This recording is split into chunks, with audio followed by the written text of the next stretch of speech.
జనవరి 28న America, Israel, ఇరాన్ల మధ్య మొదలైన యుద్ధ ప్రభావం ప్రపంచం మొత్తం మీద పడింది. యుద్ధాన్ని ముగించడానికి చేసిన ప్రయత్నాలు కొంతమేర ఫలించాయి. పాకిస్తాన్ మధ్యవర్తిత్వంతో ఇరాన్, అమెరికాలు 2 వారాల కాల్పుల విరమణ ఒప్పందానికి అంగీకరించాయి. శాంతి చర్చలకు ఇస్లామాబాద్ ఆతిథ్యం ఇస్తోంది.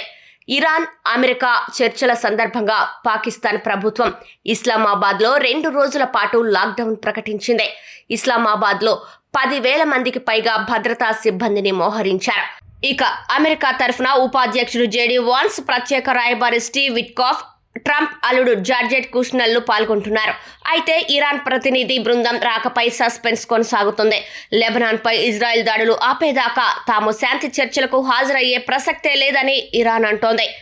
ఇరాన్తో చర్చలు జరిపేందుకు అమెరికా ఉపాధ్యక్షుడు జేడీ వాన్స్ శుక్రవారం పాకిస్తాన్కు బయలుదేరారు. ఈ సందర్భంగా ఆయన మాట్లాడుతూ, ఇరాన్ నిజాయితీతో చర్చలకు వస్తే స్నేహహస్తం అందించడానికి తమకు ఎలాంటి అభ్యంతరం లేదని, కానీ మోసపూరితంగా వ్యవహరించాలని చూస్తే మాత్రం తీవ్ర పరిణామాలు ఉంటాయని హెచ్చరించారు. చర్చల కోసం మేం ఎదురు చూస్తున్నాం, అవి సానుకూలంగా జరుగుతాయని ఆశిస్తున్నాను. ఇరాన్ నిజాయితీతో చర్చలకు వస్తే మేం తప్పకుండా స్నేహహస్తం అందిస్తాం. మాతో ఆటలాడాలని చూస్తే మా చర్చల బృందం అంత సుముఖంగా ఉండబోదని వాళ్ళు తెలుసుకోవాలని వాన్స్ స్పష్టం చేశారు. ఇక చర్చలకు కొన్ని గంటల ముందు అమెరికా అధ్యక్షుడు డొనాల్డ్ ట్రంప్ ఇరాన్పై మరోసారి బెదిరింపులకు దిగారు. ఒప్పందం కుదరకపోతే మరిన్ని దాడులు చేస్తామని ఆయన హెచ్చరించారు.